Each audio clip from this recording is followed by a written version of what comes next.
Bagaimana jika aku bilang ada seorang pria yang menciptakan desain pesawat terbang 400 tahun sebelum manusia bisa terbang, yang membedah puluhan mayat bukan untuk ilmu kedokteran, tapi demi seni, yang menulis ratusan ribu kata semuanya terbalik dengan tangan kiri, yang tak pernah menikah, tak pernah punya anak, tapi warisannya abadi. Dunia pernah dipimpin oleh mereka yang mengubah arah sejarah. Inilah kisah para tokoh dan zaman yang membentuk dunia.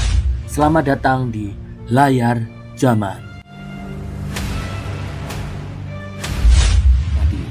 Namanya Leonardo da Vinci. Jenius yang terlalu hebat untuk zamannya. Lahir pada 15 April 1452 di sebuah desa kecil bernama Vinci, Italia. Leonardo adalah anak tidak sah dari seorang notaris dan wanita petani. Ia tumbuh tanpa gelar, tanpa status sosial, tanpa hak warisan. Tapi sejak kecil ada yang berbeda darinya. Saat anak lain bermain pedang-pedangan, Leonardo malah mengamati bayangan daun, gerak air, dan struktur serangga. Ia menggambar segalanya, batu, burung, bahkan wajah orang-orang yang ia temui.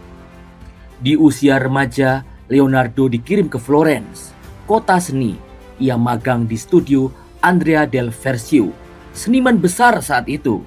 Tapi, tak waktu butuh lama sampai murid melampaui guru. Saat Verrocchio melihat malaikat yang digambar Leonardo di salah satu lukisan mereka bersama, sang guru menangis dan katanya, "Aku takkan melukis lagi." Namun Leonardo bukan hanya pelukis. Ia adalah arsitek, insinyur, pemusik, penemu, ahli anatomi, pemikir bebas. Ia mendesain tank, parasut, kapal selam, mesin terbang ratusan tahun sebelum hal itu bisa terwujud. Ia membedah mayat demi mempelajari otot, tulang, organ, menciptakan sketsa anatomi paling akurat yang pernah dibuat hingga abad ke-20. Dan tentu saja, karya terkenalnya Mona Lisa. Senyumnya abadi, pandangan matanya seperti tahu sesuatu yang tak kita ketahui. Leonardo mengerjakan lukisan itu selama lebih dari 10 tahun.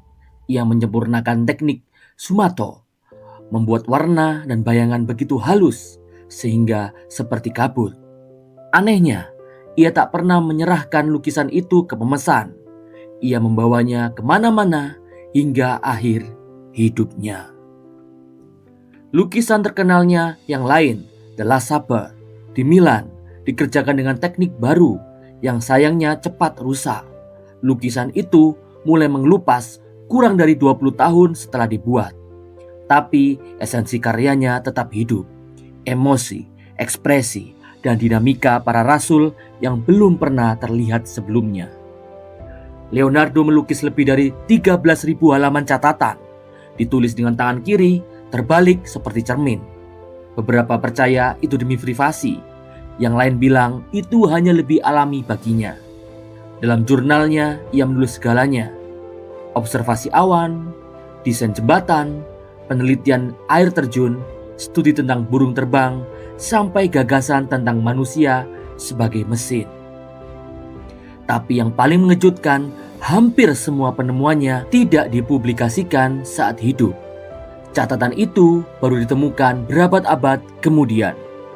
Meski jenius, Leonardo tak selalu dihargai. Ia tak punya gelar akademik. Banyak bangsawan meremehkannya. Ia tak menyelesaikan banyak proyek karena terlalu perfeksionis. Ia berpindah-pindah kota, mengandalkan perlindungan para penguasa. Beberapa lukisannya tidak selesai. Banyak proyeknya gagal didanai. Ia bahkan pernah dituduh sodomi. Di masa ketika itu bisa dihukum mati, tapi ia lolos. Di usia tua Leonardo pindah ke Prancis. Atas undangan Raja Francis I, ia diberi rumah mewah dan uang pensiun. Pada 2 Mei 1519, Leonardo da Vinci meninggal di usia 67 tahun. Tanpa anak, tanpa istri, tanpa ketenaran besar di akhir hayatnya. Tapi hari ini, ia dikenal sebagai salah satu manusia terjenius yang pernah hidup. Leonardo da Vinci tidak sekedar menggambar dan mencipta. Ia mengimajinasikan masa depan. Ia hidup di zaman ketika dunia masih gelap oleh dogma. Tapi pikirannya sudah melayang ke langit, ke anatomi, ke binatang. Mungkin di dunia yang semakin modern ini, kita masih berusaha mengejar keajaiban pikiran seorang Leonardo. Jika kisah ini menginspirasimu, jangan lupa klik tombol like, subscribe, dan tulis di komentar siapa tokoh jenius lain yang ingin kamu ketahui kisahnya. Sampai jumpa di episode berikutnya.